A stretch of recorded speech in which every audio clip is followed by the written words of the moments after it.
മാലിന്യങ്ങൾ നിറച്ച ബലൂണുകൾ രാജ്യത്തിന്റെ വിവിധ ഭാഗങ്ങളിൽ കണ്ടെത്തിയതായി ദക്ഷിണ കൊറിയയിൽ നിന്ന് അറിയിപ്പ് ലഭിച്ചിരിക്കുകയാണ്.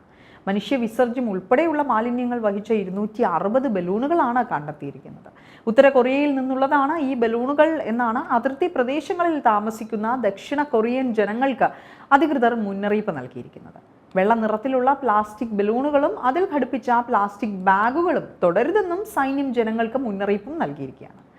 ദക്ഷിണ കൊറിയയിലെ 9 പ്രവിശ്യകളിൽ 8 എണ്ണത്തിലും ഇത്തരത്തിലുള്ള ബലൂണുകൾ കണ്ടെത്തിയിട്ടുണ്ട്. ബലൂണുകളിൽ ഉത്തര കൊറിയൻ പ്രചരണ ലഘുലേഖകൾ ഉണ്ടോ എന്ന് പരിശോധിക്കുന്നതായും ദക്ഷിണ കൊറിയൻ സൈന്യം നേരത്തെ വ്യക്തമാക്കി. ബലൂണുകളിൽ ഉത്തര കൊറിയൻ പ്രചരണ ലഘുലേഖകൾ ഉണ്ടോ എന്നത് പരിശോധിക്കുന്നതായി ദക്ഷിണ കൊറിയൻ സൈന്യം നേരത്തെ വ്യക്തമാക്കിയിരുന്നു.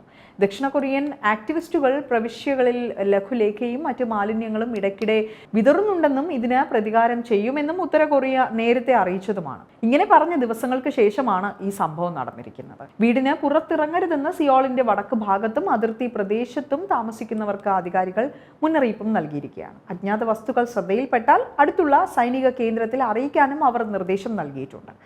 സോഷ്യൽ മീഡിയകളിൽ പ്രചരിക്കുന്ന ചിത്രങ്ങളിൽ ചില ബലൂണുകൾക്കുള്ളിൽ ടോയ്ലറ്റ് പേപ്പറുകളും കറുത്ത മണ്ണും ബാറ്ററികളും ഉൾപ്പെടെയുള്ള മാലിന്യങ്ങളും കാണാം. ചില ബലൂണുകളുടെ നിറവും ദുർഗന്ധവും കാരണം അവയിൽ മനുഷ്യ വിസർജ്യം ഉള്ളതായി തോന്നുന്നു എന്നാണ് ദക്ഷിണ കൊറിയയിലെ വാർത്താ ഏജൻസി റിപ്പോർട്ട് ചെയ്തിരിക്കുന്നത്. ഇത് നമ്മുടെ പ്രദേശത്തെ ജനങ്ങളുടെ സുരക്ഷയ്ക്ക് ഗുരുതരമായ ഭീഷണി ഉയർത്തിക്കൊണ്ടിരിക്കുകയാണെന്നും മാലിന്യം നിറച്ച ബലൂണുകൾ ശ്രദ്ധയിൽപ്പെട്ടാൽ ഉടൻ സൈന്യത്തെ അറിയിക്കുക. ഉത്തര കൊറിയയാണ് ഈ ബലൂണുകൾക്ക് പിന്നിലെ ഉത്തരവാദി.